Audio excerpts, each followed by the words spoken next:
Mi exesposa se llevó la mitad de todo en el divorcio y, años más tarde, quiere la mitad de todo lo que llegué a construir. Como no la dejé, ahora se quiere mudar a mi nueva casa con su nuevo esposo. Hola, me llamo Juan. Mi matrimonio terminó de la peor manera posible. Estuve más de una década con mi esposa, pero al final la relación cayó en una monotonía terrible.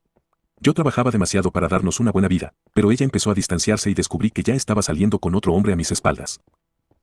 Tras una guerra en los tribunales, ella se quedó con una parte enorme de todo lo que habíamos acumulado y el juez dictó una pensión mensual bastante alta para nuestro hijo Demian. Firmé para no destruir mi salud mental. De eso ya pasaron 7 años en total. Los primeros 5 años fueron un auténtico infierno. Estuve viviendo prácticamente en la ruina, metido en un departamento diminuto donde apenas tenía para comer, vendiendo mis pocas pertenencias para mantenerme a flote y asegurar, mes con mes, que a Demian no le faltara un solo peso de su manutención. Mientras yo tocaba fondo, ella presumía viajes en redes con el tipo por el que me dejó. Pero no me quedé de brazos cruzados. Trabajé día, noche y fines de semana. Fundé un negocio propio y, en los últimos 2 años, mi carrera dio un boom impresionante. Las cosas cambiaron por completo. Me compré una casa enorme, en una de las mejores zonas, con acabados de lujo y un jardín inmenso.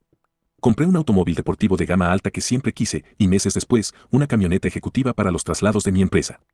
Pasé de la miseria a tener lujos que jamás imaginé. Ahora, ustedes se preguntarán cómo es que mi exesposa se enteró de todo esto si yo la tenía bloqueada de todos lados. Aquí está el detalle. Yo sigo viendo a mi hijo Demian constantemente. Lo llevo a pasear, salimos a comer a lugares bonitos y él ama quedarse en mi nueva casa. Con la total inocencia de un niño, Demian le contaba emocionado a su mamá que papi tenía una casa gigante, 2 carros hermosos y que le iba increíble. Mi ex, al escuchar esto, empezó a interesarse demasiado por mi situación económica. Y claro, fue justo cuando empecé a estar bien que volvió a aparecer. Un día, mi celular sonó. Era mi ex. Me pareció rarísimo porque desde hace 7 años solo nos comunicábamos por texto para cosas básicas de Demian. Su tono era extrañamente amable, preguntándome cómo iba mi negocio y qué lujos había comprado recientemente. De la nada, soltó, oye, me enteré de que tienes 2 autos muy caros, ¿es cierto? Le dije que sí, que eran míos. Entonces soltó el descaro. Me dijo que, como teníamos un hijo en común, lo justo sería que le entregara uno de los automóviles. Según ella, necesitaba moverse en algo bueno y yo tenía 2.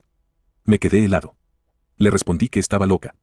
Esos autos los había comprado años después del divorcio con el sudor de mi frente. Ella ya se había llevado su parte hacía mucho tiempo. Pero insistió una y otra vez diciendo que, por ser la madre de mi hijo, le correspondía. Le colgué pensando que era una broma de pésimo gusto.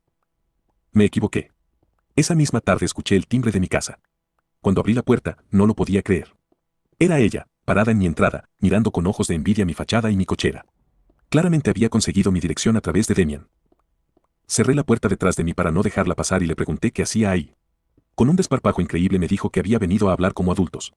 Que era ridículo que yo viviera en una mansión y tuviera tantos lujos mientras ella tenía que limitarse con los gastos. Incluso llegó a decir que debía darle una parte de lo que ganaba mi negocio. La confronté directamente. Le recordé que nos habíamos separado hacía 7 años. Que ella me había dejado por otro hombre y que todo lo que tenía ahora lo había construido yo solo. Entonces me respondió algo que me dio asco. Me dijo que si no hubiera sido por el matrimonio que habíamos tenido, nunca habría tenido la madurez para lograr todo aquello. Según ella, una parte de mi éxito se la debía. Le dije que no iba a haber ni un solo peso de nada. La corrí de mi propiedad y le cerré la puerta en la cara. Pensé que la humillación la detendría, pero una semana después volvió a llamar. Esta vez tenía una voz increíblemente amable. Me explicó que iban a hacer remodelaciones importantes en su casa y que vivir ahí durante las obras sería imposible por el ruido y el polvo. Al principio pensé que me pediría que Demian se quedara conmigo unas semanas. Y sinceramente no tendría ningún problema con eso. Mi casa siempre será el hogar de mi hijo. Pero entonces soltó la bomba. Me dijo que querían quedarse en mi casa mientras terminaban las remodelaciones. Le pregunté a qué se refería con querían. Y me respondió que ella, su esposo y Demian. Según ella, mi casa era enorme, tenía habitaciones de sobra y debíamos actuar como adultos. También dijo que debíamos dejar el pasado atrás y hacerlo por el bienestar del niño. No podía creer lo que estaba escuchando. Quería que el hombre por el que me había engañado viviera bajo el mismo techo que yo. En la casa que construí después de años de esfuerzo. Le dije que ni se le ocurriera. Que Demian tenía las puertas abiertas siempre. Pero que ella y su marido no iban a poner un pie dentro de mi propiedad. Ahí fue cuando explotó. Me gritó que era un resentido, un egoísta y que estaba usando a mi hijo para vengarme del pasado. Por si fuera poco, empezó a llamar a mi propia familia para contar una versión completamente manipulada de la historia. Les decía que yo vivía como rey en una mansión vacía y que prefería dejar a mi hijo viviendo en una zona de construcción antes que ayudarlos. Al principio varios familiares me llamaron furiosos. Algunos me dijeron que era un desalmado y que debía apoyarlos. Pero cuando les expliqué que a quien me negaba a recibir era a mi exesposa y a su marido, y no a Demian, muchos terminaron disculpándose. Aún así, algunos siguen insistiendo en que debería ser el hombre maduro y prestarles la casa durante unos meses por el bienestar del niño. Y sinceramente no lo entiendo. Pasé años reconstruyendo mi vida desde las cenizas para que ahora pretendan usar mi hogar como un hotel gratuito para la mujer que me traicionó y el hombre con el que me reemplazó. Así que necesito una opinión honesta.